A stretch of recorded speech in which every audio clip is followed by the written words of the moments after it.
Saudades da Aline! Célia! Oi, oi, oi! Oi, Bola! Oi, Muito bem! Bom dia! Tudo bem? O bom da Aline estar aqui, gente, é porque ela vai poder entender um pouquinho do contexto da minha fala, para ela poder falar também, tá? Eu queria avisar para a Aline que a nossa dinâmica aqui ela é um pouco diferente da que geralmente o pessoal faz no... Eu não sei se eu cheguei a comentar no Instagram. O pessoal no Instagram fala, e de vez em quando um aparece para falar. Aqui não, aqui todo mundo fala. Massa. Então, tu dá o teu recado, mas sabe que, de repente, levantando a mãozinha. Bom, mas voltando à nossa proposta, quando a gente começou os estudos, a gente viu que o riso ele sempre fez parte da cultura popular, tá? Começando lá nas comédias gregas e depois passando pelo carnaval. E o riso ele tem diversas nuances que eu estava lendo aqui nesse trabalho que eu falei, que é o riso na cultura popular, da subversão ao riso controlado. Fala do riso irônico, do riso satírico, de diversos tipos de riso que, ao longo da história, vêm se modificando. E fala, inclusive, desse riso subversivo. Por que disso? Porque o riso ele perpassa por várias relações do ser humano. E eu escolhi começar pela mulher negra, porque a mulher negra, para mim, ela sofre dois tipos de discriminação: o fato de ser mulher e o fato de ser negra. E, fora isso, esse tipo de ativismo está sendo muito forte, o que eu acho ótimo, porque, também fazendo uma reflexão sobre o assunto, eu cheguei à conclusão que o condicionamento social se dá através das relações. Porque, por exemplo, quando você pega... Eu me esqueci o nome daquela filha da Gretchen. Como é o nome dela? Vocês lembram? Tammy Gretchen. Tammy. A Tammy se sentia homem e enfrentou essa questão. E hoje, cara, dificilmente alguém vai negar que ela tem tudo de um homem. Então, na verdade, todo ser humano pode ser o que ele quiser. Agora, as relações e o condicionamento social é que reduzem o ser humano. E só que tem um detalhe: o riso ele possibilita uma abertura para isso, mas também a gente vê, através de estudos, que esse riso também pode ser um fator de condicionamento. Quando você pega e começa ali, por exemplo, nos carnavais. Antigamente, o pobre e as classes menos favorecidas, elas só podiam rir em determinados momentos. Só era autorizado rir em determinados momentos. O que é isso? Condicionamento social. Entendeu? Então, por que é importante a gente analisar essas questões? Porque o yoga do riso, gente, vem com uma proposta completamente nova, que é você rir a hora que quiser, é você rir incondicionalmente. Então, por exemplo, você imagina aquela madame que está acostumada a ter uma empregada doméstica, a empregada doméstica chega e... Possivelmente, a madame vai chegar e está rindo de quê? Ela vai chegar: eu estou rindo porque eu posso, porque eu respiro e porque é da minha natureza, eu posso rir. Se a senhora tem alguma coisa contra, imagina o choque civilizacional que isso não vai dar. Mesma coisa no ambiente acadêmico. Está aquele professor pica-grossa lá, todo cheio de autoridade, e o aluno no meio da sala.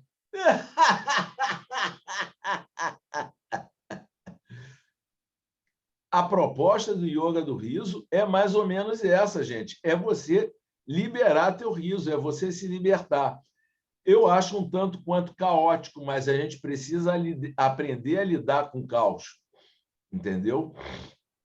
Porque se você não abre essa possibilidade, você vai estar sempre remando para o lado do condicionado, do limitado. Então, por que eu convidei a Aline? Porque a Aline ela já militou, não sei se ainda milita, essa questão da mulher negra em vários âmbitos.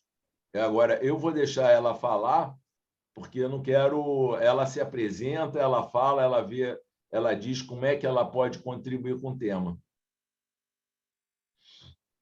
Então, se você quiser abrir seu... Deixa eu só rapidinho atender minha filha ali, que ela... Isso é tranquilo para a gente. Espera aí. Negócio de filha, vai lá. Espera aí, rapidinho. Mas eu também estou feliz que eu estou vendo a Clecia aqui. A Clecia é uma pessoa que eu tenho certeza que pode contribuir. Deu um pulo aqui, depois sumiu. Pois é, eu não consegui. Depois eu estava fazendo um curso e a família também, né, quer atenção. Então, sabe que nesse tema que tu falaste, eu também fiz 2 lives do riso essa semana. Quem me acompanha ali no Instagram, né? Então, eu trabalho como terapeuta e coach do riso. Eu fiz também a formação agora. Então, mostrei ali como no bem-estar eu estou agregando coach, estou agregando riso. E na outra também trabalhei com a Fátima, né? Até eu achei que ela estaria aqui hoje, no Agir Consciente. Então, a gente falando, né, um pouco mais dessas questões aí. E essa semana, uma professora, que eu também trabalho com formação de professores, ela disse que na aula, simplesmente, deu um retorno, né, ali no Instagram, e 2 crianças estavam rindo. Eu lembrei do teu exemplo. Ela disse, eu pedi para esse cara ir lá no canto, eles começaram a rir. Daí eu lembrei do que tu tinha falado, e aí eu parei a aula e disse assim, pessoal, vamos rir com eles? E toda a aula começou a rir, né? Então, eu achei assim uma coisa que iluminou a minha semana, né? Disse, poxa, que bacana. Então, essa desconstrução que a gente pode fazer, né? Exatamente o que tu estava falando. Então, gratidão, sempre que eu puder, eu vou estar aqui. E tem sido muito importante o que eu tenho aprendido, né? Com o riso. E praticando, né? A prática do riso. Nossa, mãe, eu fico até arrepiado. Imagina, que coisa linda, né? Vamos lá, gente. Todo mundo já sabe o esquema. A Aline começa falando. Se quiser falar alguma coisa, levanta a mãozinha e vamos embora. Aliás, não sei se tem mãozinha levantada aqui, que eu nunca sei. Não, ainda não. Quando vem, a mãozinha vem para o canto aqui. Bem, bom dia a todas e todos, né? Eu sou a Aline Soares Negrini, eu sou terapeuta holística, sou coach do riso também, e eu percebo, né, que da minha formação para cá, só eu me intitulava coach do riso. Acho que as pessoas tinham vergonha de colocar que era coach do riso, né? Porque o processo de ser coach do riso não era difícil. Sandro agora fez esse curso específico de coach do riso. Mas qual era a condição de você ser coach do riso? A condição de ser coach do riso era você fazer os 40 dias de riso. Era isso. Só essa condição. E muitos de nós faziam os 40 dias de riso e não se sentia capacitado a dizer ou capacitada a dizer que era coach do riso. Só que assim que eu fiz os 40 dias de riso, como eu trabalho há 20 anos com saúde mental e com pessoas que fazem uso de álcool e outras drogas, eu percebi o poder do riso para todas essas questões, né? Para toda a questão da depressão, da ansiedade, da síndrome do pânico. E assim que Sandro, que teve os 40 dias, e Sandro passa para a gente um esqueletinho de como fazer o coach do riso, eu comecei a colocar isso no meu Instagram, que eu era coach do riso, e comecei a me apresentar como coach do riso. E é muito engraçado, porque quem é coach de formação fica puto da gente falando que é coach do riso, né? Gente, é muito engraçado. A galera fica muito puta, assim, muito, muito puta. E aí, quando eu fiz a minha formação, a primeira coisa que me chamou a atenção é que não tinham pessoas pretas na turma que eu estava me formando. E ao longo do tempo eu percebi que só tinha eu e a Eliane. A Eliane é bem retinta, né? É bem mais escura do que eu, então a Eliane é mais retinta do que eu. E acho que só tinha eu e a Eliane, não lembro mais de outra pessoa preta que tinha na época. E aquilo me chamou muita atenção. E eu fiquei pensando, nossa, como assim? Com tantos líderes formados, só tem 2 pessoas pretas. E fiquei impactada com aquilo. E comentei com o Sandro. Eu falei, Sandro, nossa, só tem eu e a Eliane de preto. Eu falei assim com o Sandro, Sandro, tem outros líderes do yoga do riso preto? Eu não vi. Aí foi que chamou a atenção de Sandro. Ele nunca tinha se dado conta disso. Ele falou, nossa, a linha é verdade. Eu falei, porque a Eliane não foi formada por Sandro, se eu não me engano, né? Eu acho que a Eliane foi formada por Aline, por outra Aline, que é professora também, né, do riso. E aí eu comecei a me dar conta disso. Eu voltei em toda a minha história e fui entender a história da minha família, a minha ancestralidade, o riso na minha família. Porque a minha avó, como mulher negra, sempre riu muito. Mas minha avó só gargalhava quando estava junto com a gente. Que é o que você acabou de falar do condicionamento, William, desse condicionamento de onde é que pode rir, né? E minha avó foi empregada doméstica por muito e muito tempo. Já minha mãe não, minha mãe tinha uma gargalhada muito alta e sempre que minha mãe ria, absolutamente sempre, ela colocava a mão na boca. E tinha uma outra coisa, que sempre que mãe ria, ela se balançava. Era como se rir fosse ninar.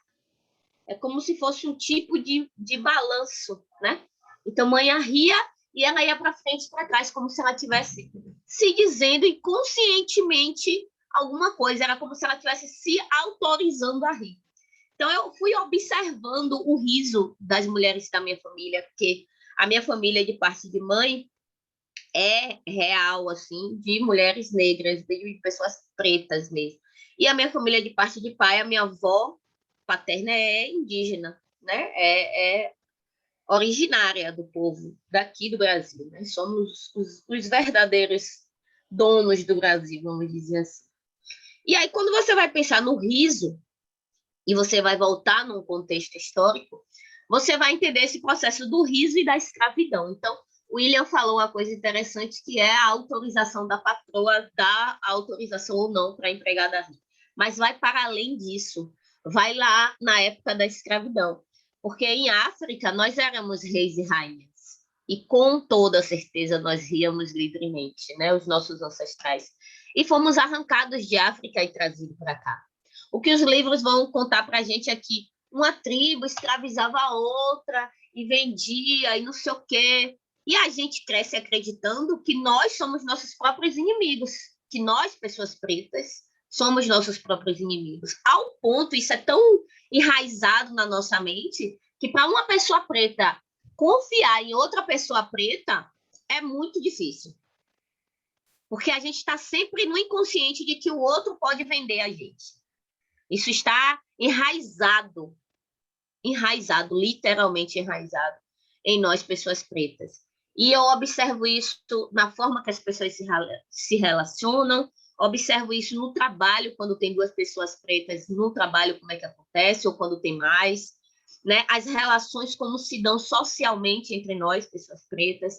Isso tudo é a construção, é o que nos ensinaram, é o condicionamento. E o rir vem desse lugar. Bem, se éramos coisificadas, se não éramos tidos como seres humanos, logo não tínhamos autorização para rir, né? E para quem não sabe, porque é que existe esse termo mulata, né? A mulata globeleza. A mulata globeleza traz isso. Antes da mulata globeleza, desse sorriso. O sorriso só é autorizado na mídia da mulher negra, com a mulata globeleza. O sorriso da mulher negra, né? Antes disso, a gente vai ter humoristas negros. Quantos? 2. Mussum estereotipado o preto bêbado, né? Aquele que falava errado, aquele que estava sempre bêbado, preguiçoso. E isso é uma forma de fortalecer de que nós, pessoas pretas, somos preguiçosas, estamos sempre bebendo, estamos sempre no lugar da drogadição, né? Isso tudo é plantado. E isso fortalece e muito a história de que nós somos parte gigantesca das mazelas do mundo, né? Em seguida, a gente vai ter aí Grande Otelo, que foi um grande humorista, mas Grande Otelo também era visto como aquele homem estereotipado, feio, com a boca torta, né? O olho torto, era também colocado como o feio, né?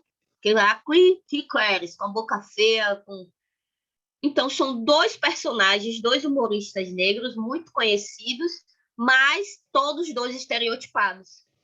Nenhum dos dois traziam ou trazem para a gente um pertencimento, uma identificação positiva do povo preto em relação ao riso, a esse riso. Éramos ou somos sempre motivos de riso. Essa é uma outra questão.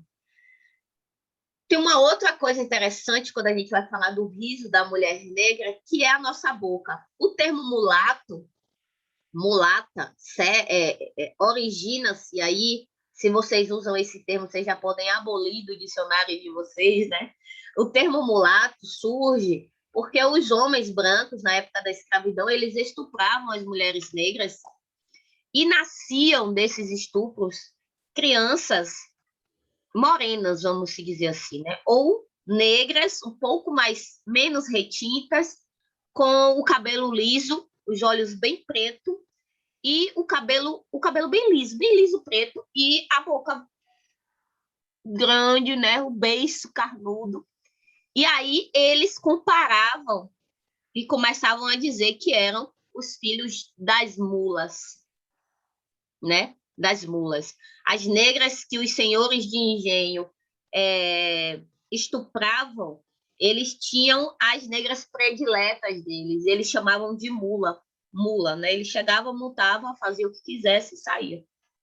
E aí nasciam os mulatos. Os mulatos são filhos desse estupro. Os mulatos são aqueles que parecem com uma mula, né? Com o beiço grande, os olhos igual da mula, arredondado, preto, bem preto, né? O cabelo bem liso, escorrido e preto, ou seja, eles comparavam a uma mula, ao animal mula. É por isso que a gente que é militante do movimento negro, a gente não usa esse termo mulato. É um termo extremamente racista que nos leva totalmente a um caminho de dor.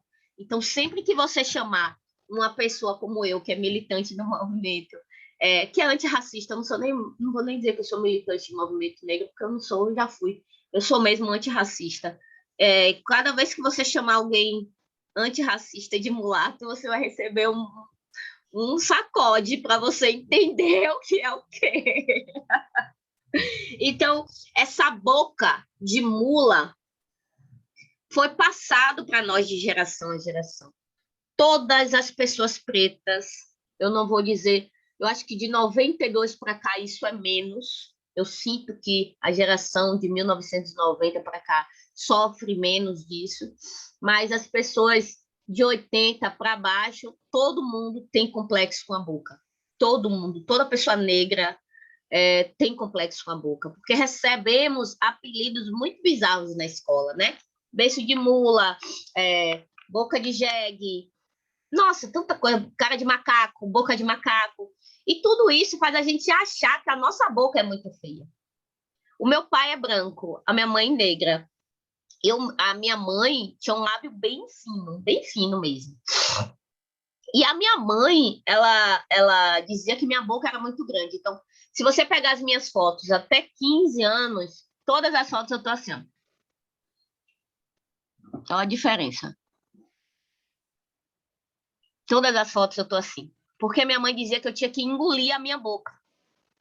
Que a minha boca era muito grande e eu tinha que engolir a minha boca. porque o lábio dela era bem fininho e o meu lábio tinha que ser igual ao dela. Então, eu tinha que engolir a boca, eu tinha que ficar fazendo isso. Engolindo a boca.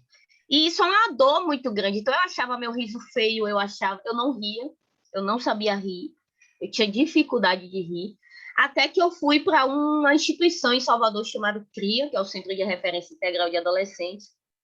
E lá no CRIA, eu conheci uma mulher foda, chamada Carla Lopes, uma mulher negra, antirracista, e Carla começou a trabalhar com todo o grupo, não só comigo, com todo o grupo, todos os adolescentes que entravam no CRIA, passavam a conhecer a história da raça negra, da etnia negra, da etnia branca, da etnia indígena, né? E do povo amarelo, né? Que são os chineses, os coreanos e tal. Sempre Carla fazia esse trabalho. E foi aí que eu entendi que minha boca não era feia.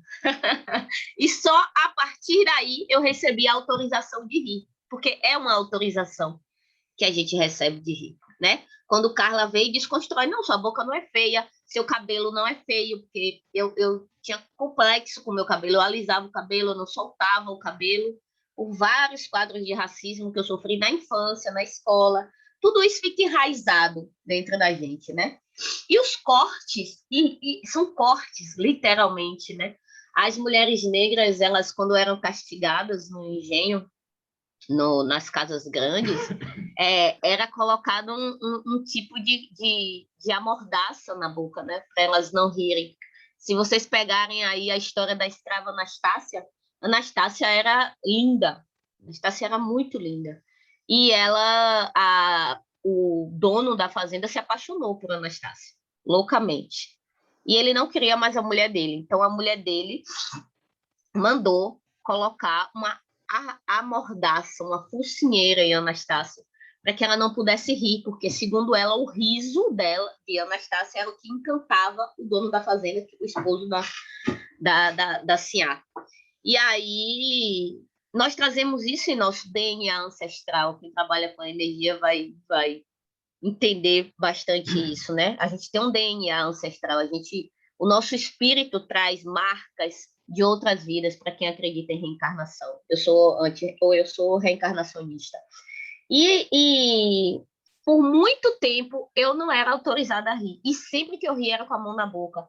E sempre que eu ia visitar as minhas amigas, as pessoas diziam, as mães delas diziam, essa sua amiga tem uma risada muito alta, ela é muito espalhafatosa, ela é muito escandalosa, tem um riso muito fácil.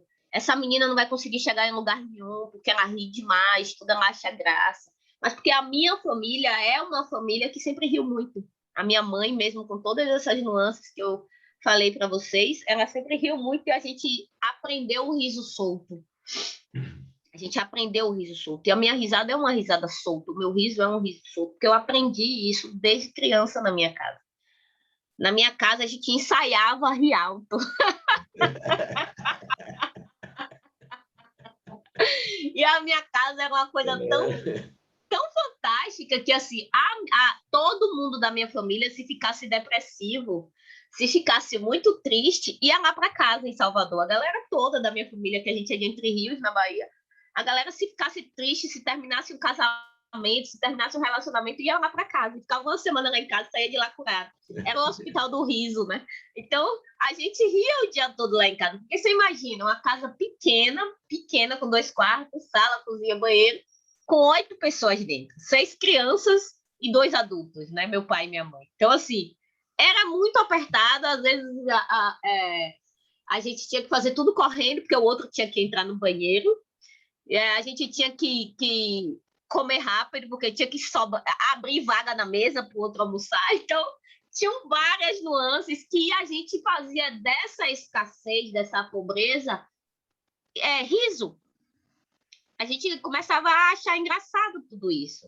Talvez para sofrer menos, talvez para fugir de uma realidade, talvez para entender que a vida é isso, e que em algum momento das nossas vidas nós não estaríamos mais dentro de uma casa pequena de 2 quartos com 8 pessoas dentro, né? E assim aconteceu. Tanto é que a minha casa hoje, eu falo com meu marido, a gente tem que voltar a morar numa casa pequena, porque a gente se perde aqui em casa. Minha casa é gigante. E isso faz toda uma diferença. A nossa ancestralidade ainda é uma ancestralidade dolorida. E dentro, eu sou uma pessoa espiritualista, e dentro desse processo com o yoga do riso, eu recebi muitas curas da ancestralidade.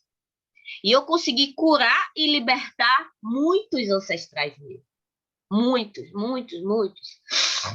Eu faço canalizações, né? Ou seja, no espiritismo a gente vai chamar de outra coisa, né? Canalização. Mas hoje o povo usa mais esse termo canalização. Eu me comunico com espíritos, com seres, enfim, que não estão encarnados, com seres que não vivem neste plano espiritual. E em várias canalizações, a informação é a mesma. Quando vocês riem, vocês curam a sua linhagem ancestral. Então, quando a gente ri, a gente liberta muitas das nossas ancestrais, sejam elas brancas, ou negras, ou pardas, ou índias, ou qual raça for, que foram impedidas de rir, que tiveram suas bocas cortadas. Muitas, muitas mulheres negras tiveram a boca cortada, real, cortada assim, ó, cortada com facas, porque as sinhás ficavam muito bravas com o riso delas, que eram extremamente alvos, e lascavam a boca delas para poder os donos do engenho não querer, cortavam as línguas. Então, eram muitas coisas bizarras, e nós trazemos essa dor ancestral no nosso DNA de mulheres, sejamos brancas ou pretas, porque no Brasil não tem uma pessoa que não tenha linhagem negra. Pode até negar, mas não tem uma família que não tenha passado um preto e, como meu pai dizia, sujado a família, porque meu pai é extremamente preconceituoso e tem ainda hoje falas extremamente racistas, mesmo casando com uma mulher negra. E o interessante é que ele teve várias amantes negras, conheci algumas delas, e ele hoje é casado com outra mulher que também é negra. Então é para a gente ver como é tudo muito... A linha é muito fina, né? É tudo muito fino, essa conexão do racismo com as formas e as práticas racistas, porque às vezes você não se identifica racista, mas você tem práticas racistas. E as práticas racistas, elas dizem exatamente como você pensa. Então, quando você fala denegrir, por exemplo, a gente não usa o termo denegrir porque você quer dizer tornar negro. Você denegriu a minha imagem, você tornou a minha imagem negra. E o negro está sempre atrelado ao ruim, ao negativo. Humor negro. O que é o humor negro? O humor negro sou eu rindo no yoga do riso.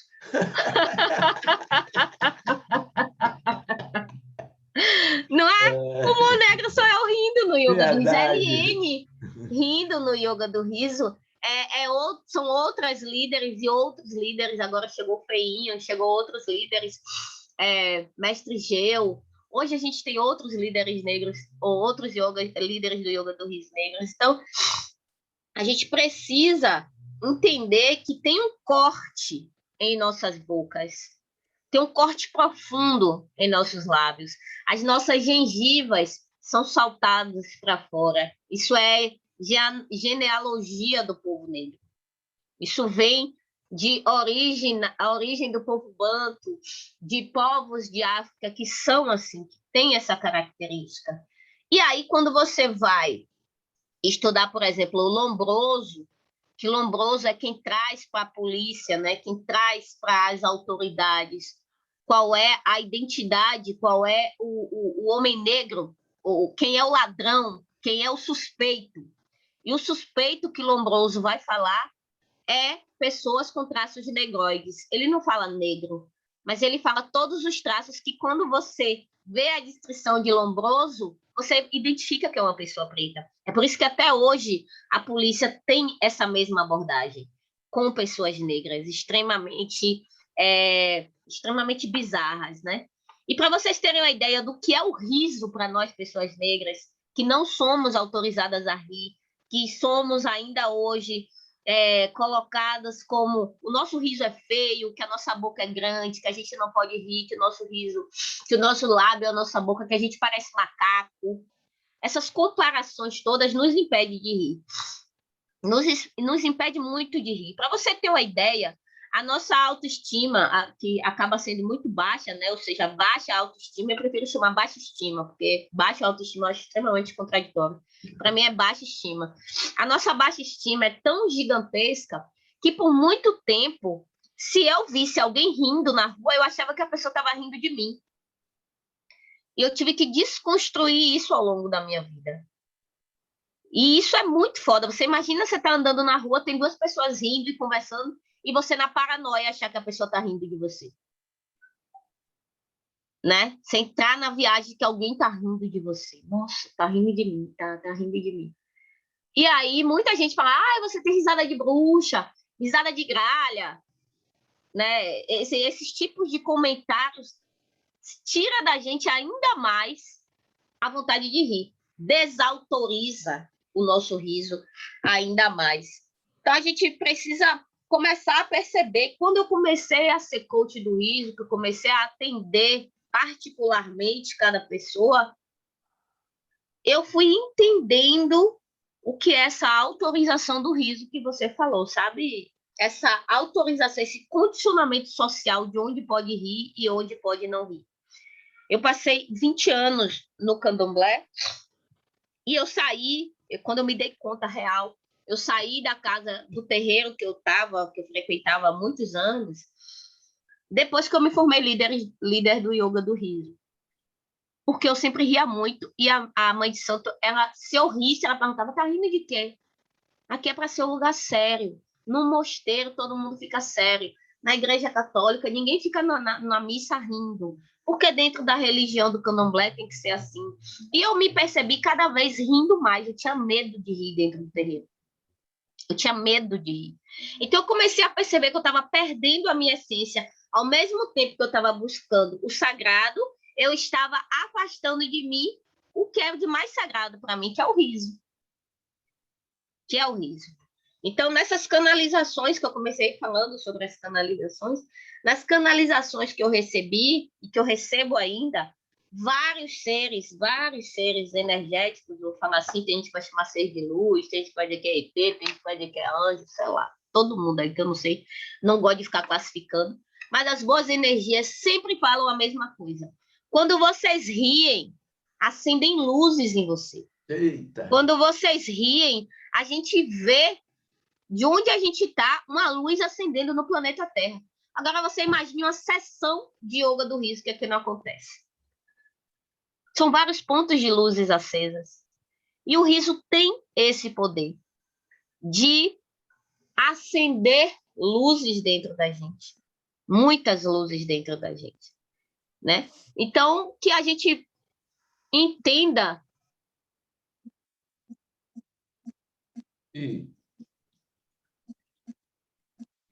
Deu uma congelada. E quando eu falo...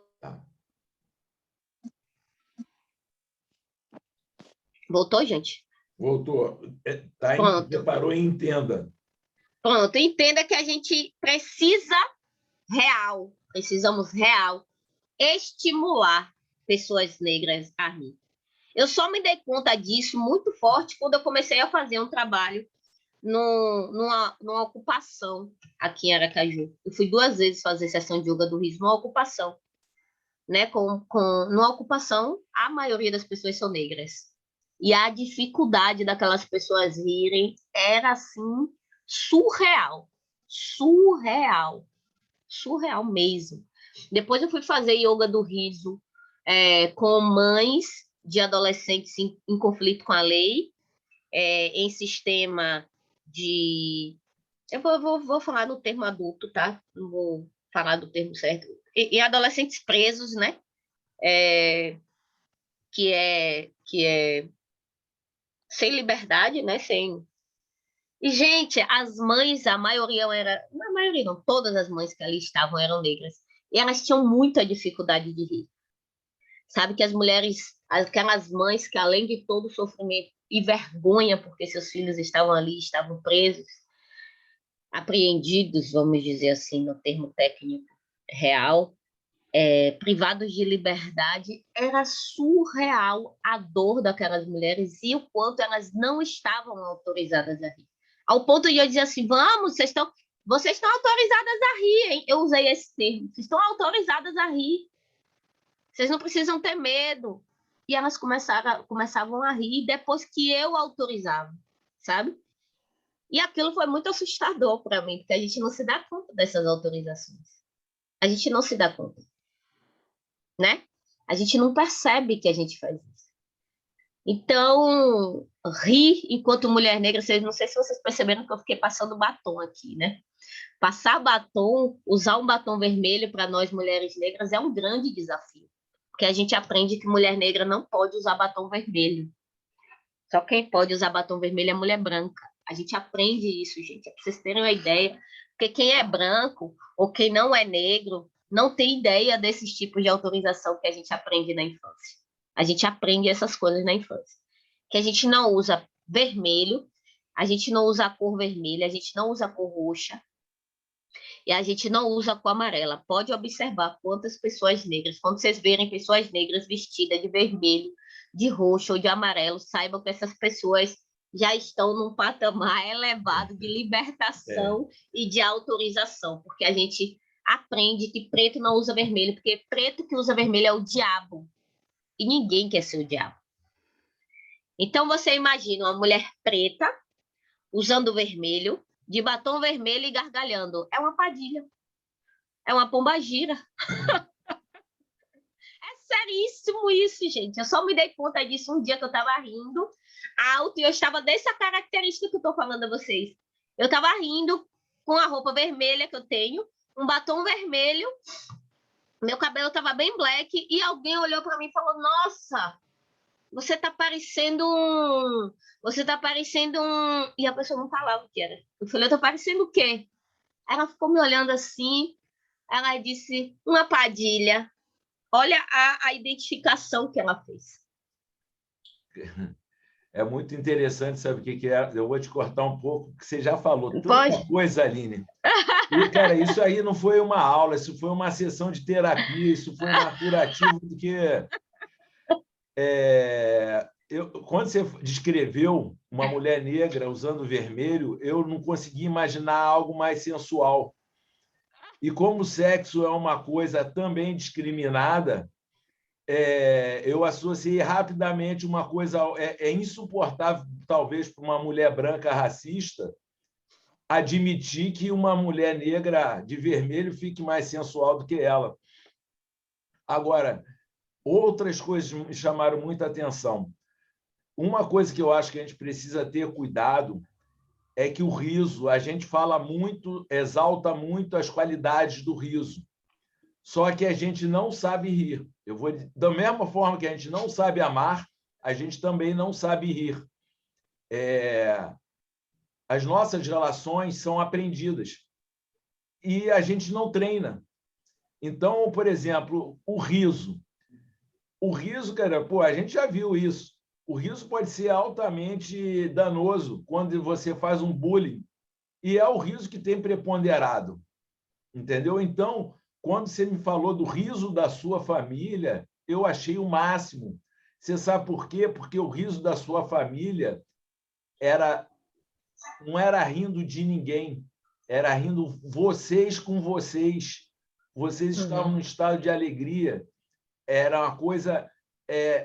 E aí entra a ética do riso que a gente precisa... E é disso que eu falo, aprender a rir é esse rir com ético, é esse rir para si mesmo e não dos outros, nem de coisa nenhuma. Nem da sua própria desgraça você deve rir.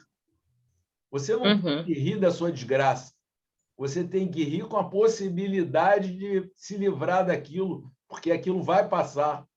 Entendeu? Então, é necessário que a gente esteja atento, porque senão, que nem você falou também, é uma coisa muito interessante, como a gente derrapa rapidamente para o lado difícil da coisa. Então, várias vezes já vi eu já fiz isso. quando está aquele grupo na meditação do riso de 6 horas da manhã, a gente acaba rindo de uma pessoa que entrou atrasada, a gente ri de uma roupa que a pessoa está... Às vezes, até a própria pessoa provoca isso, entendeu? E, da mesma forma, acontece com as pessoas negras, com as mulheres. E, cara, eu acho muito importante quando você falou que a gente precisa ajudar os negros a rirem, porque quando você está ajudando o negro a rir, você não está ajudando o outro, você está ajudando a si mesmo. Por exemplo, eu sou branco? Eu pergunto a você, eu sou branco? Você quem diz? Eu hoje não tenho mais parâmetro para dizer que é branco. Eu vou ficar de lado assim para ver se você consegue perceber algo. Você é branco com traços negros. Pois é. Cara, mesmo aqueles que são aparentemente com traços totalmente germânicos ou europeus, pelo fato de estarem no Brasil, eles têm alguma conexão com a negritude. É que nem você fala energeticamente, embora não tenha essa profundidade de vocês. Então, coletivamente, quando você ajuda o negro, você está ajudando a si mesmo. E a gente tem que tomar muito cuidado também quando eu falo para aprender a rir, porque, ao mesmo tempo que você deu uma chamada, você, de alguma forma, eu não me lembro qual foi a fala, você abriu a possibilidade de um riso negro. Não tem um riso negro, não tem um riso da mulher, não tem, cara, a gente só deve cultivar o riso como boca. Você falando também, o riso é uma abertura, o riso acontece numa abertura. Então, a gente precisa treinar o riso como uma divindade, realmente, como uma coisa que abrange todos os seres e não particularidades. Bom, já falei para caramba. Eu gostaria de saber se você quer continuar, se outro. Agora, achei espetacular como você parece que você se preparou, porque você colocou. Porque falar de negritude para você é fácil, mas relacionar o riso como você fez foi muito bom, cara. Foi muito bom. Rapaz, eu não preparei nada. Eu nem estava. Eu estava lembrando da data por causa da minha agenda. E ontem eu estou vivendo esses dias freneticamente por causa do curso que eu estou lançando. Eu estou fazendo uma imersão com a galera, né? Uma jornada que chama Jornada Meu Jardim da Alma. E nessa jornada são 7 dias. Começou dia 11 e vai até dia 17. Todo dia às 21 horas no meu YouTube. E quando eu termino de fazer a jornada, geralmente é 10h30, eu fico respondendo as pessoas, às vezes, porque eu tenho ativado gatilhos nessas pessoas, né? A gente está fazendo um passeio pelo jardim da nossa alma, e eu trabalhei na aula 1, 2, ontem foi a aula 3, da gente arrancar as ervas daninhas, né? As ervas daninhas, as pragas do nosso jardim, os pulgões do nosso jardim. E as crenças que limitam a gente, essas coisas que ensinam a gente, são ervas daninhas, né? Os traumas funcionam como os pulgões. E ontem eu estava conversando com uma pessoa no final e ela falou assim: Nossa, eu vim para sua jornada, eu não te conheço. Ela mandou uma mensagem para mim: Eu não te conheço, eu vim para sua jornada porque você estava rindo. Eu vim para sua jornada porque você estava rindo. E os terapeutas não parecem que são felizes, porque eles são muito sérios e sisudos. As pessoas que falam de espiritualidade são muito sérias. E isso é extremamente real. Eu participo de um grupo, é uma viagem isso, eu participo de um grupo que são várias pessoas espiritualistas, e essas pessoas, elas são muito sérias. E às vezes eu mando lá 1 minuto de riso e ninguém responde. É muito engraçado, gente. É muito engraçado. Eu mando 1 minuto de riso. Ninguém responde. E eu fico rindo, porque ninguém respondeu. As pessoas não se sentem autorizadas a rirem, né? Interessantíssimo isso. E aí eu participo de um outro grupo que que as pessoas são extremamente mestres ascensionados, extraterrestres, não sei o que, e a galera não ri também. A galera não ri. E aí um dia eu estava aqui, depois que a minha mãe faleceu ano passado, em julho do ano passado, e durante o tempo que minha mãe estava no hospital com câncer, minha mãe faleceu de câncer, o tempo que minha mãe estava no hospital, eu fiz yoga do riso, ela internada, e eu no hospital fazia sessão de yoga do riso lá do hospital. E manhã ficava na cama, ela ficava E aí o pessoal dizia, nossa, sua mãe, as técnicas, a equipe do hospital dizia, nossa, sua mãe tá nessa situação e tal. E ela ri, né? E ela ria, assim, ria.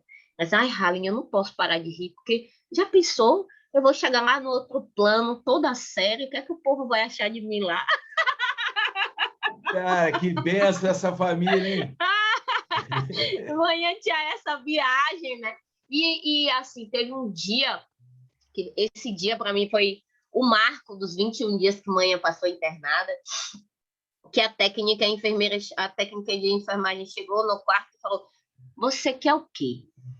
Me diga uma coisa que você quer muito hoje que eu vou fazer para você. Ela disse, eu quero tomar um banho de chuveiro, porque ela estava muito tempo tomando banho no leito. Eu quero tomar um banho de chuveiro.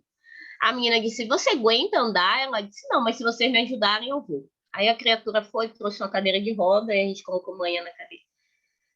E quando chegou na parte de tomar banho, que tirou a roupa, acho que foi a primeira vez que eu vi manhã nua mesmo, assim, no processo de câncer. Ela estava muito magra, muito, muito, muito magra. E manhã sempre foi gordinha. E quando ligou o chuveiro e a água começou a cair nela, ela começou a rir.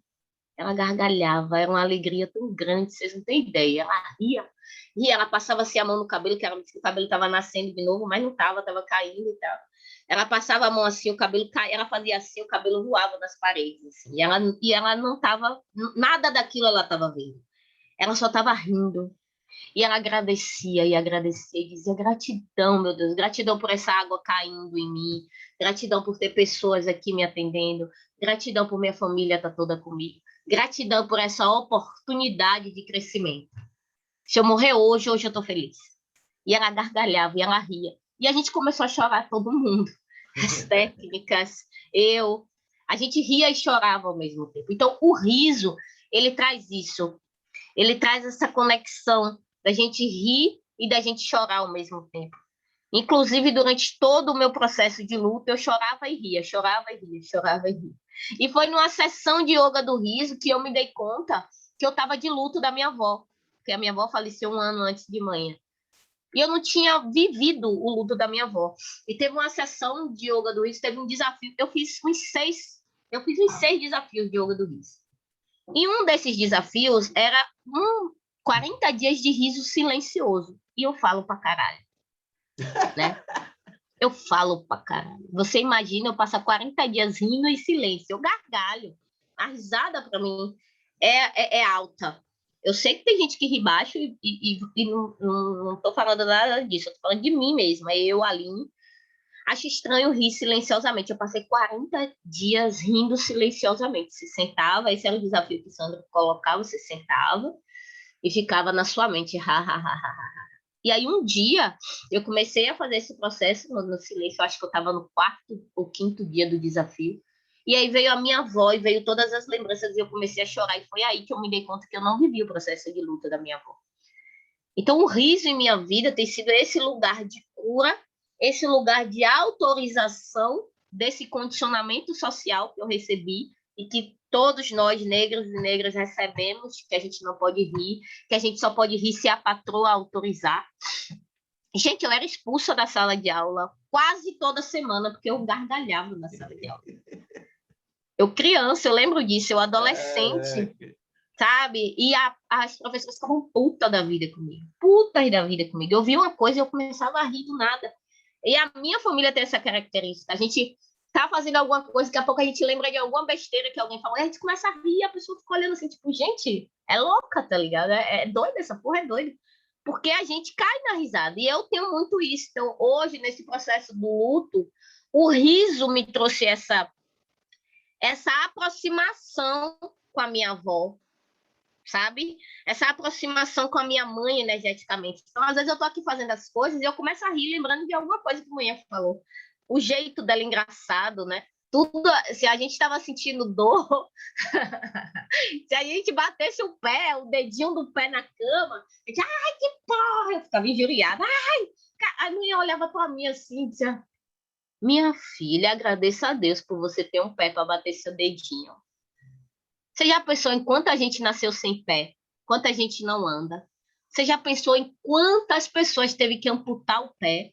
E ela trazia todo esse contexto que eu dizia, meu Deus, obrigado pelo meu pé. Ou porque eu queria que ela parasse de falar, ou porque eu realmente estava entendendo a conexão disso. Então, se a gente tomasse... Eu tomava choque porque eu mexia na eletricidade. Até hoje eu mexia na eletricidade, tomo choque.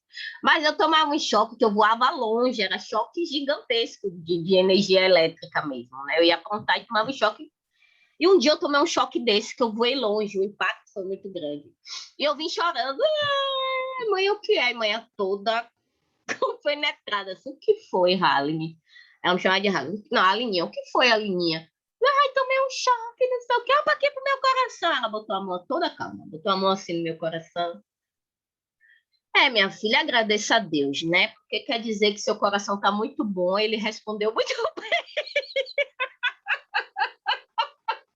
Aline, eu vou te dizer, essa conexão da tua família com o riso é tão grande que eu só não sugiro que a gente faça uma religião do riso, porque seria uma forma de você restringir, porque é aquilo que você falou. Eu passo pelo mesmo, eu moro numa aldeia budista e eu tentei colocar aqui o riso, mesmo com um referendo do líder aqui, do Lama, dizendo que sem riso não tem iluminação, ainda assim ninguém riu. Mas uma coisa que me chamou também a atenção foi o seguinte, é uma coisa que eu queria ter falado antes, mas voltou. Com relação a ajudar os negros a rirem, olha só, não são só os negros que estão restritos no riso, não são só os negros que são condicionados, são manipulados, que são, como é que se diz, limitados em suas vidas. Agora, mais do que nunca, todos nós somos negros de alguma forma, porque no Brasil a gente está vivendo uma época que até a nossa forma de pensar está sendo questionada de forma subliminar. Ou seja, estão confundindo a gente para a gente não ter capacidade de ser mais coisa nenhuma. Isso Exato. É branco, negro... Claro, para começar, está todo mundo virando pobre, está todo mundo sendo destituído das suas possibilidades financeiras. Fora isso, está todo mundo sendo destituído de educação, saúde, de uma série de coisas. Então, ou a gente passa a rir, a arrumar alguma ferramenta para se libertar, e essa ferramenta a gente está vendo que é o riso, ou pelo menos a gente está tendo essa oportunidade, ou então a gente vai continuar nesse reme-reme. Então, a gente tem que tomar um cuidado e ficar cada vez... Porque, gente, uma coisa que, para mim, fica muito claro é que riso é união. Yoga do riso é quase que um pleonasmo, entendeu? Porque yoga já é união e riso também é união. Então, não tem essa de riso do negro, riso da mulher, riso do pobre, riso do rico, não. É riso para todo mundo, entendeu? Agora, eu vou deixar você continuar falando, porque eu estou rindo para caraca. De repente, é o estudo do riso que está tendo mais riso, que eu estou tendo mais vontade de rir. É contagiante, isso vem da tua família, cara. Pô, é bom que a gente se torne cada vez mais família do riso. Vem da minha família. Essa coisa que você falou de rir com ética, né? E do quanto, às vezes, o riso é prejudicial, isso é muito real. A minha mãe, ela ensinava para a gente assim, se você vê alguém sofrendo algum tipo de ataque, se você vê alguém sofrendo algum tipo de injustiça, e se alguém rir de outro alguém, não ria. Não ria junto. Porque quando você ri junto com a pessoa que está sacaneando a outra, você está sendo cúmplice. Olha. E você não pode ser cúmplice de coisa errada. Então, se você estiver na escola e alguém estiver falando de outra pessoa e rindo da outra pessoa, não dê risada, saia. Porque é como se a pessoa estivesse cometendo um crime, um roubo, e você estivesse acobertando. E aquilo, para mim, sempre me chamou muita atenção. Eu demorei para entender, mas assim, quando eu percebia o tamanho do sofrimento das pessoas que estavam sofrendo bullying, né? Eu fico puta da vida quando eu escuto alguém falando assim, eu passei bullying a vida toda, nunca tive nada, não sou traumatizada. É traumatizada sim. Se eu pegar cada uma dessas pessoas e trabalhar o pequeno, porque a minha especialidade hoje como terapeuta é trabalhar a criança interior e o sagrado feminino, a sagrada completude, que é o masculino e o feminino. Se você não tiver equilibrada, porque a sagrada completude é o que a gente precisa entender, né?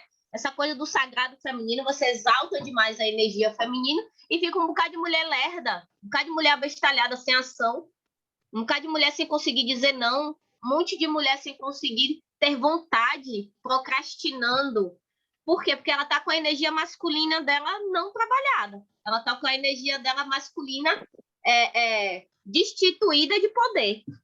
Então, a gente não pode trabalhar só o sagrado feminino ou só o sagrado masculino. É a sagrada completude, porque um homem que não estiver com a sua energia feminina totalmente equilibrada, ele vai ser totalmente grosseiro, ele vai estar desconectado da espiritualidade, ele vai estar desconectado do movimento sentimental dele. Ele não vai entender que tal coisa que ele está passando é porque ele tem um sentimento negativo, uma emoção negativa, ele não vai saber lidar com as emoções dele.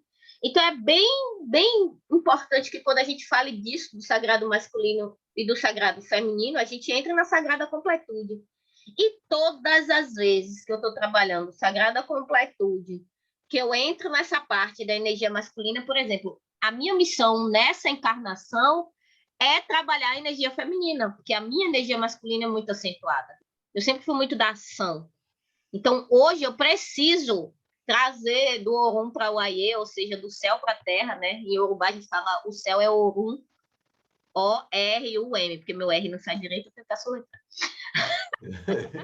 Orum, e a terra é o Aie, né? Então, quando a gente vem do Orum para o Aie, a gente vem com uma missão, a gente vem para fazer uma coisa aqui. Uma das coisas que eu preciso fazer é trazer essa energia feminina. E como coach, atendendo um monte de gente, particularmente, você falou que muita gente não sabe rir, isso vem da educação militarista que muitos de nós tivemos. A educação militar, realmente militar, a educação esquizofrênica que nós tivemos. Nós todos tivemos a educação esquizofrênica. Do pai dizer assim, você apronta, aí o pai fala, ou a mãe, né? Porque tem mãe que é muito mais pai do que qualquer outro pai, né? Que exerce a figura paterna muito mais do que a mãe, do que o pai. E aí, gente, meu pai, por exemplo, ele tinha uma educação esquizofrênica. Eu tive uma educação esquizofrênica. Você aprontou por quê? Aí você vai falar, não me responda. Aí você fica calado. Olhe para mim. Aí você olha e fala, não, olhe nos meus olhos, abaixe a cabeça. Aí você abaixa. Aí pega e fala assim, você não está me ouvindo, não responda. Aí você responde e ele te bate, porque você respondeu ele. Você está muito respondendo, né? E te bate. Então, a gente cresce confuso do que precisa fazer. E na vida adulta, a gente se depara com autoridades negativas, seja no trabalho, seja no colégio, seja como o nosso chefe, a nossa chefia, seja colegas, amigos que a gente tem ao longo da vida que são autoritários e que nos lembram o nosso pai ou a nossa mãe, e também as nossas relações afetivas, né? O companheiro, a companheira, traz muitas vezes traços que a gente não suportava nos nossos pais, e é por isso que muitas pessoas não suportam isso e se separam, porque ao longo da vida ela cansa de estar se relacionando com o pai ou com a mãe porque, de certa forma, é esse o papel que a outra pessoa exerce, né? De te lembrar, de te apertar em gatilhos dolorosos da sua infância. E isso é foda, tá ligado? Isso é foda, porque, inclusive, isso te autoriza ou te desautoriza a rir também. Isso te autoriza ou desautoriza a rir também. Isso é muito bom. Gostei dessa fala aí, porque o que acontece? Quando você falava sobre todas essas coisas, eu estava pensando, por que a gente atrai coisas que são aparentemente negativas? É para que a gente possa aprender. E uma das formas de você exercitar o riso consciente é justamente não rindo mas rir sempre e conscientemente. Você para, não ri da situação, você dá uma gargalhada, nem que você não saiba nem por que está rindo. Você está autorizado a rir, você é líder do yoga do riso, então ria. Agora, é realmente uma situação muito sensível, porque você acabou de passar pela situação. Como é que você não vai rir Você está com aquilo muito vivo, mas você pode sim trabalhar de forma consciente. Aliás, eu acho que eu vou fazer, cara, brincando, mas é sério. A tua fala é tão gostosa que me deu vontade de ser terapeutizado por você. Pô! A tua fala é uma propaganda, cara. Pô, é tanto conhecimento. Cara, o lance da tua família, você estava falando, me deu vontade de ver uma foto da tua mãe rindo, como se tivesse vindo uma foto de uma santa. Tem gente que quer ver a foto de santa. Eu disse, não, eu quero ver a foto da mãe da... É um exemplo para mim, cara. Pô. Eu vou ver se eu acho e vou te mandar. A mãe é muito figura, velho. Mãe é muito figura. Eu estava outro dia fazendo uma oração e eu fiquei pensando, mãe, como é o riso aí? Gente, eu vou contar uma coisa a vocês. Acreditem se quiser, como diz aquela coisa. Acredite se quiser. Em uma das meditações que eu estava fazendo, isso foi consciente, eu não estava sonhando, não estava nada. Em uma das meditações que eu estava fazendo, eu tinha muita dificuldade de meditar. Então, eu comecei a meditar com 3 minutos, depois com 5 minutos, e achava uma tortura para mim ficar 5 minutos em silêncio, até que eu consegui ir aumentando gradativamente no meu tempo, e hoje eu consigo meditar 1 hora e pouco, mas antes eu não conseguia. Eu pegava no sono, ou enfim, eu fugia daquilo, me irritava, saía, me dava uma raiva da porra também. E aí depois eu fui melhorando, e sério, meditar me dava raiva. Esse negócio de meditar, calma uma porra, me dava uma raiva danada. Ô, Rony, você aí, parece um quadro, viu, Rony? Eu fiquei achando que era uma foto sua. Aí teve uma hora que você se mexeu, eu tomei um susto da porra aqui. Eu falei, nossa, não é uma foto, é o cara, velho. Oi, gente. Eu achei, Rony, que você era um quadro. Quando se mexeu, chegou, pulei aqui. Nossa, ele se mexeu. Uma estátua viva. E aí, gente, um dia eu estava meditando e eu fui levada para um lugar num plano extrafísico. Isso foi real mesmo. E nesse lugar eu não via pessoas, formato físico, eu via a silhueta. E era silhueta com cores, era energético mesmo, real.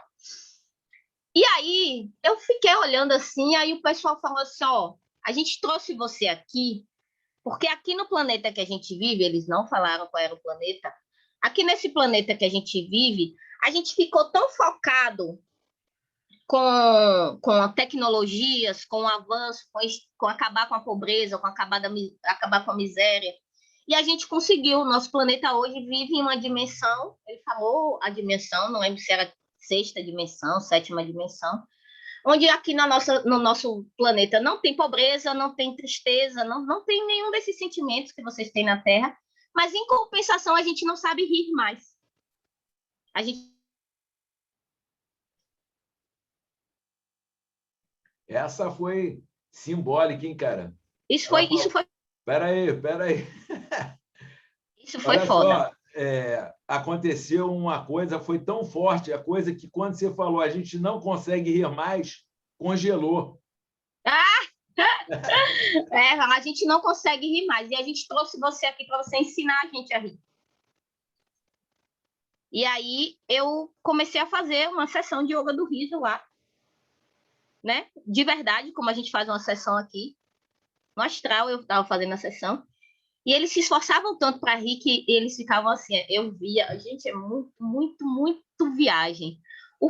A cor deles, quando eles riam, o corpo energético dele comprimia e expandia. Eu não via rosto, não via nada. Eu ouvia o som de um esforço de um riso. Tipo assim, uma coisa bem mecânica, tá ligado? E o mínimo do esforço que eles faziam, isso se expandia, a luz deles, porque eu só via luz, não via rosto. Se expandia, e quando eu parava para fazer outro exercício, eles comprimia. Muito viagem isso. E aí eles falaram assim, percebeu? É assim que a energia de vocês fica quando vocês riem. E aquilo para mim foi foda, tá ligado? Tipo, são as luzes que os outros seres energéticos me falaram que a gente acende. Aí eu entendi. Porque quando o outro ser energético me falou que a gente acendia a luz, eu imaginei a gente como um abajur.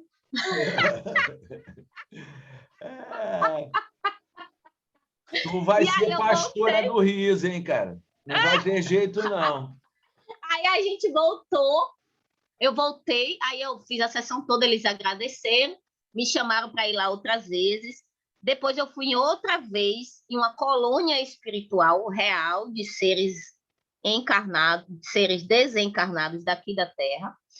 E nessa colônia espiritual eu fui fazer um trabalho com espíritos que desencarnaram pelo suicídio. Então, eram espíritos que estavam... Eu fui em um hospital espiritual, e nesse hospital espiritual eu fiz sessão de yoga do riso com esses seres desencarnados. E foi uma viagem, porque a galera ria e aí começava a iluminar a aura deles, né? A aura que tem a gente, eu não sei como é que chama, o campo energético deles. O quantum energético deles ia se ampliando. E aí foi a primeira vez que eu tive relatos, e aí eu falo, porque os seres energéticos que me levaram para essa sessão, que eu não via corpo, foi muito bonito, foi muito massa, mas eu não tinha dimensão que era isso para a gente encarnado, né? Quando eu fui nessa colônia espiritual fazer esse trabalho com os seres humanos que tinham desencarnado pelo suicídio, era uma colônia espiritual, um hospital onde eu estava, foi muito interessante, porque ali eu me dei conta do quanto as pessoas que se suicidam estão extremamente perdidas delas mesmas, né? E eu comecei a olhar para as pessoas que têm tendências suicidas e tal, para além do julgamento se são fracas ou se são fortes, porque umas pessoas vão dizer que são fracas, outras vão dizer que são fortes, e para além de tudo que eu aprendi no Espiritismo, de que essas pessoas são punidas, essas pessoas ficam no purgatório, que essas pessoas não têm acompanhamento espiritual, e não é real, não é real isso. À medida que as coisas vão, à medida que esses espíritos vão tomando consciência, eles vão sendo encaminhados para essas colônias espirituais. Então, eu estou falando para vocês dessa parte espiritual, porque foram situações diferentes que eu vivi. Outra vez eu fui levada para um quilombo. Um quilombo. E eu ajudei naquele quilombo, eu comecei a rir e os espíritos, eles começaram a rir e eles eram levados para as colônias espirituais, eles aceitavam ir. Eram espíritos que estavam ali presos há séculos e séculos, eles não conseguiam seguir a jornada deles, eles achavam que eles ainda eram escravos, eles nem tinham se dado conta de que já estavam desencarnados há séculos, presos naquele mesmo lugar. Isso, para mim, foi uma das experiências mais fortes que eu tive, onde, nesse lugar, um ser espiritual me falou a seguinte coisa: cada vez que a gente ri, um ancestral nosso é liberto do processo de dor. Então, a energia do riso serviu ali como chave para abrir as correntes que aquelas pessoas ainda acreditavam estar presas, sem se dar conta que há séculos a escravidão tinha acabado e que elas já estavam libertas. Então, a energia da alegria, à medida que elas iam rindo, e eram gargalhadas. Eu não sei se alguém aqui já foi no terreiro de Umbanda, ou já foi em um candomblé, alguém aqui já ouviu um Exu rindo. As risadas que eles começavam a dar era tipo de Exu mesmo, tipo de Padilha, tipo a minha risada mesmo. Quando eles começavam a rir, iam caindo deles correntes, velho. Isso para mim foi uma das experiências mais, sabe, marcantes que eu vivi. Foi quando eu entendi o que verdadeiramente significa o riso liberta. O riso realmente liberta. Realmente, isso é real, real, real. Então, eu estou trazendo para vocês essas 3 experiências extrafísicas que eu tive com o riso, que me ajudou a entender qual é o chamado para cada pessoa que se forma líder do yoga do riso. Mesmo que essas pessoas não tenham consciência espiritualmente do que significa, eu preciso dizer a vocês que vocês estão convocados, vocês foram convidados, vocês foram lembrados do que vocês vieram fazer aqui na Terra. Então, não sei se vocês conhecem o que é a chama trina, mas a minha missão no planeta Terra é ativar a chama trina do coração das pessoas através da alegria. Essa é o meu cerne na Terra real. É ativar a chama trina através da alegria. Aí você disse, Aline, você vai ser pastora do riso. Eu vim para a Terra com essa missão. Só que eu só descobri depois que eu fiz o curso de líder do riso. Aline, isso está sendo descoberto agora, Aline. A gente vai mergulhar cada vez mais nessas reflexões para poder desenvolver isso a nível de ação. O que acontece? Essa sucessão de experiências que você relatou me fez perceber como a luz está ligada ao amor, entendeu? E você vê que são conceitos da mais profunda espiritualidade, que vem da onde? Do riso. Sim. Entendeu? Se o riso é união, o riso é amor. Se o riso é luz, o riso é criação. Então, como é que se diz? É pura espiritualidade. Você ainda pegou, para finalizar a história toda, você nem sabe disso, mas a gente fez um estudo falando da relação do riso com o coração. Aí você vem e me fala da chama trina.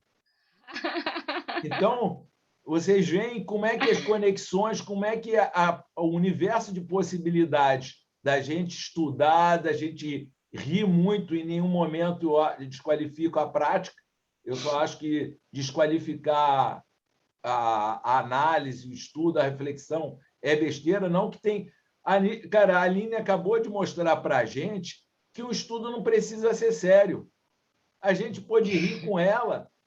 Não é todo mundo que tem essa capacidade. Eu tenho boca grande, mas ela é travada aqui. Entendeu? E, cara, aí a gente vê a história, cara.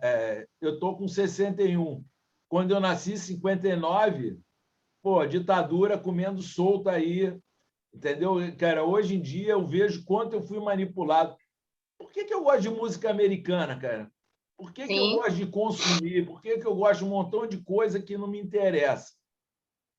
Cara, graças a Deus, e aí sim, eu concordo com a Aline, se você teve a oportunidade de fazer yoga do riso, se você tem a oportunidade de ouvir a Cleci, de ouvir a Annelise, de ouvir a Aline, meu amigo, você só não descobriu o seu caminho porque passou ali na tua cara te mostrando, teu caminho é rir, e a gente, como gratidão, deveria buscar retribuir e levar riso para todo mundo.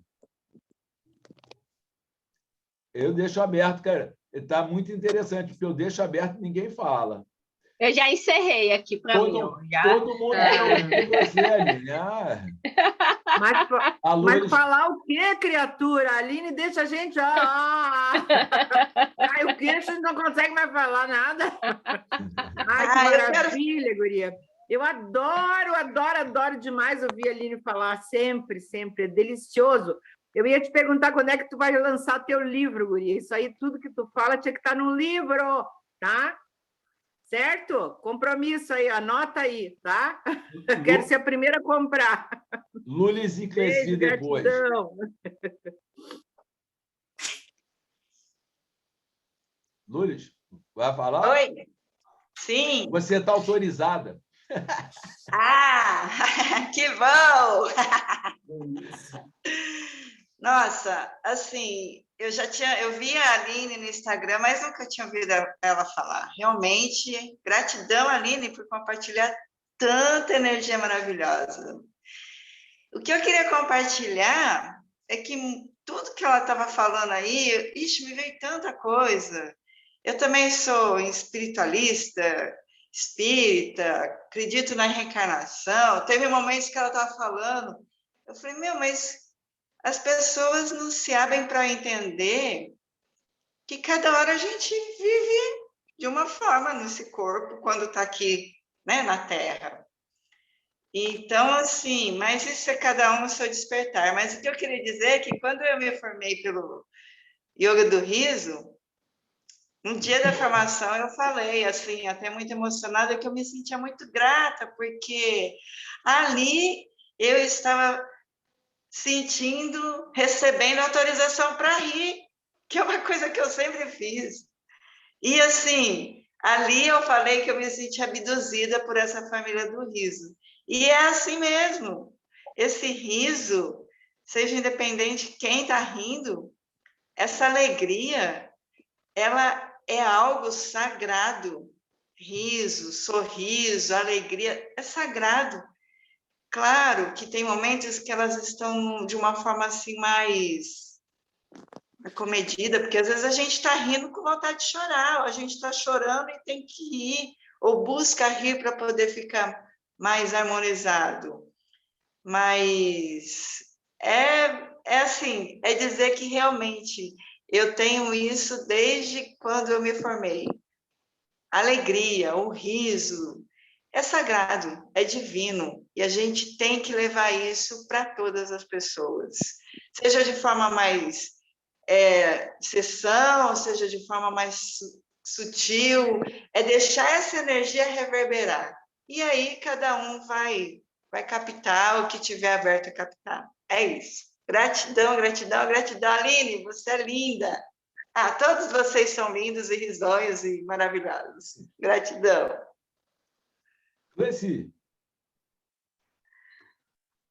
Mas, assim, eu amei, né? Amei a oportunidade aqui de estar com a Aline. Esta semana, na terça-feira, eu sonhei com a chamatrina, né? E ficou aquela história. Eu tô fazendo pela energia do riso, né? Eu estudo também o espiritual. E assim, ó, Aline, eu sou coach formada há 10 anos, faço parte de uma instituição internacional de coaching e está sendo tranquilo. Tem colegas que estão me pedindo sessões do riso.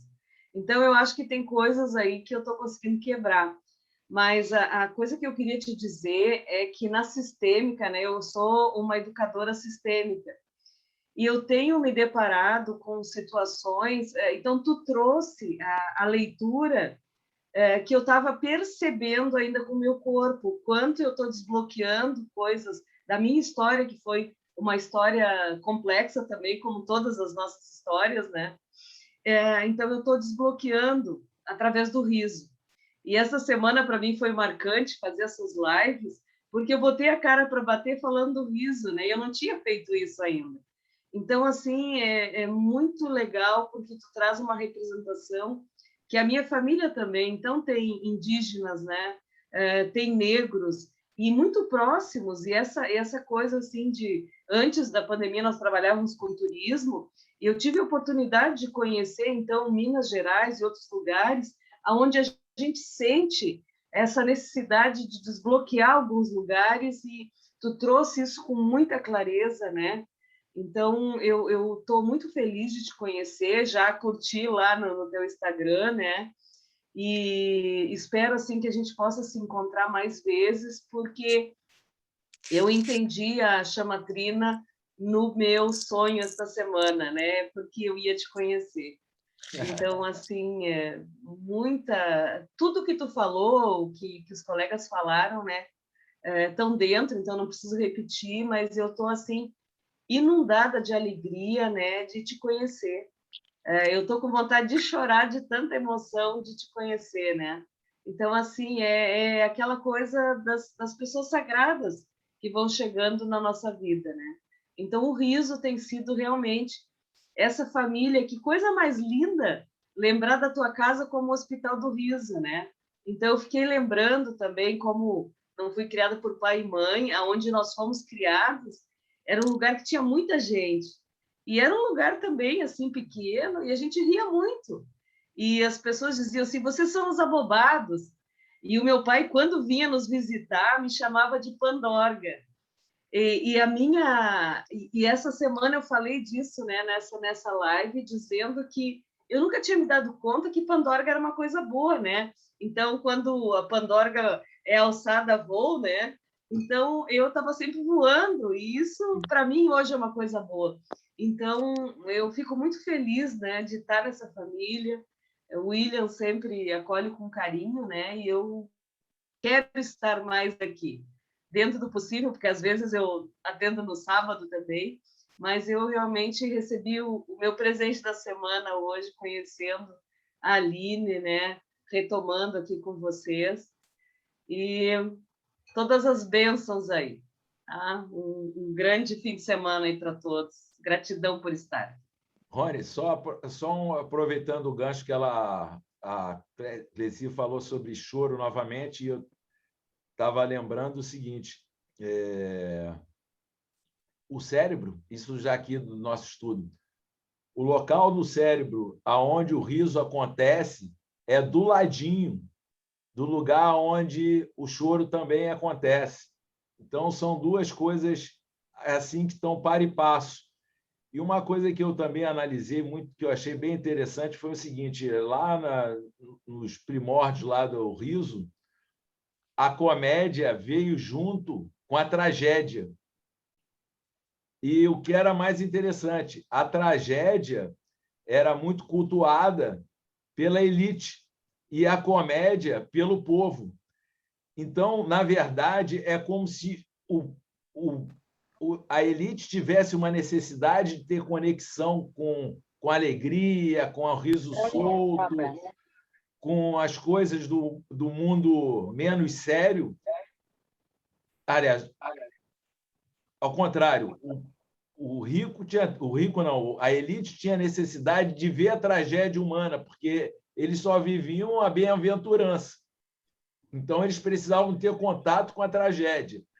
E aqueles menos aventurados, coitados, eles precisavam ter uma conexão com o riso, com a felicidade, para poderem sobreviver.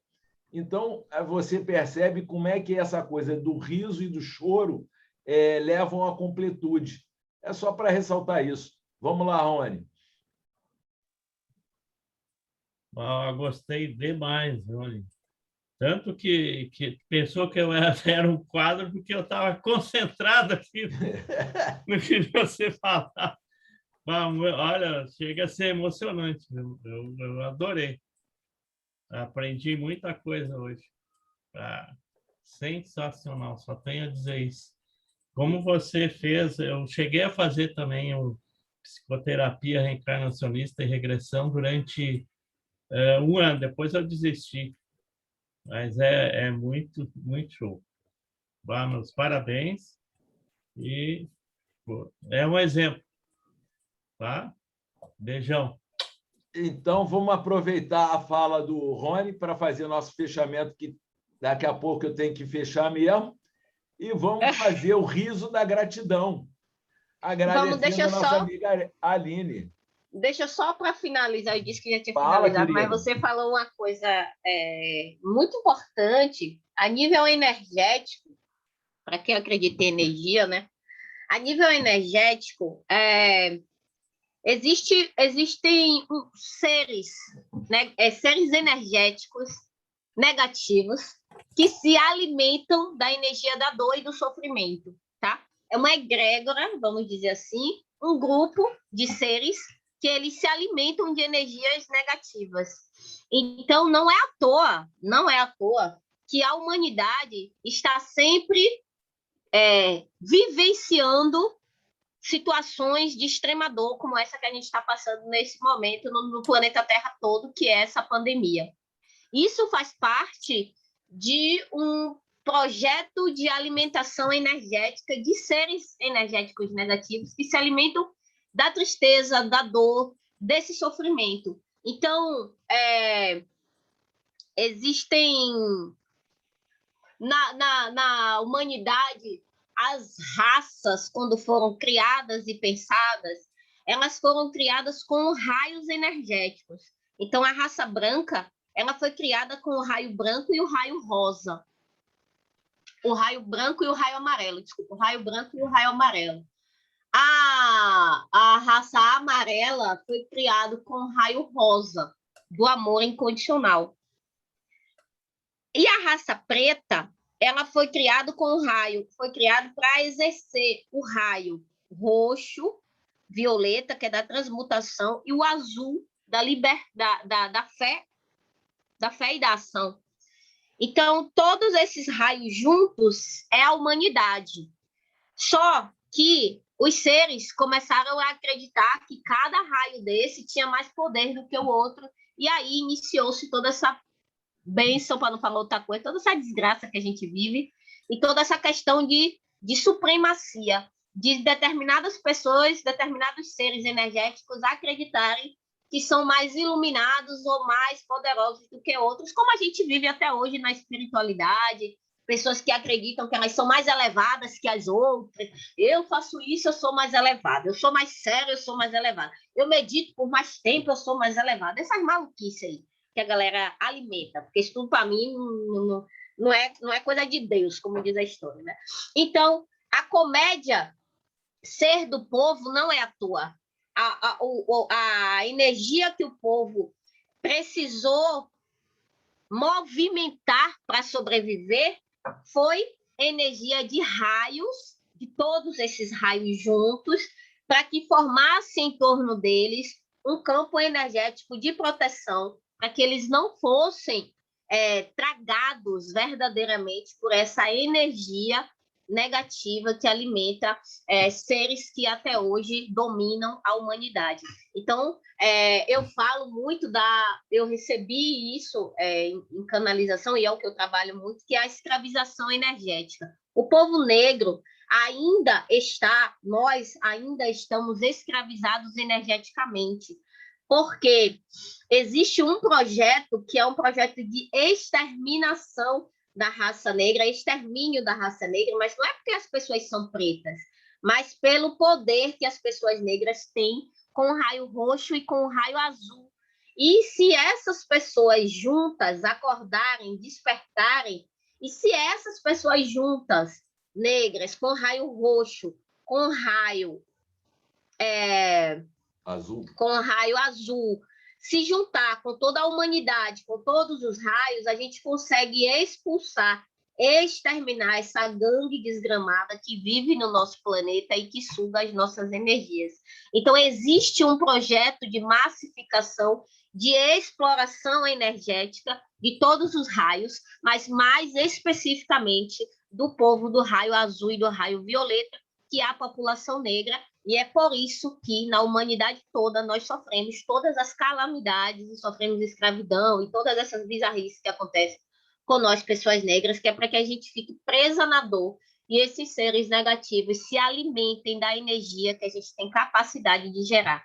Eu recebi uma canalização que dizia assim: se a população negra mundial se juntasse para rir por pelo menos 1 hora, todas as pessoas negras do planeta Terra, só essas pessoas conseguiriam acabar com todas as mazelas e desgraças do mundo, e vocês conseguiriam chegar à quinta dimensão muito mais rápido do que todo esse esforço que a humanidade tem feito durante esse tempo todo.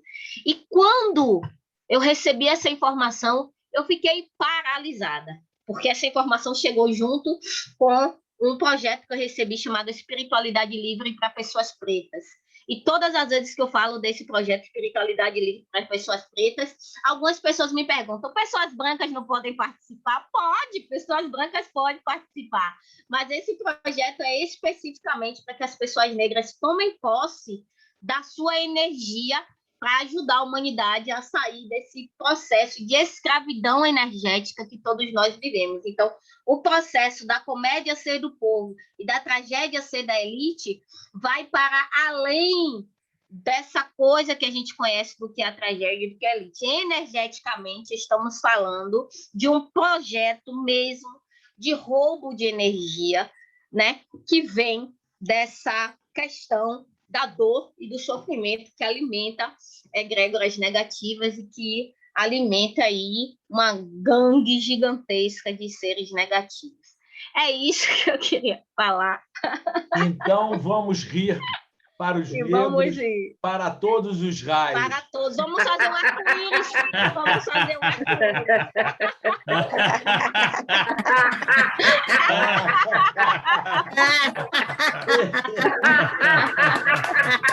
Gratidão, Nina! Gratidão!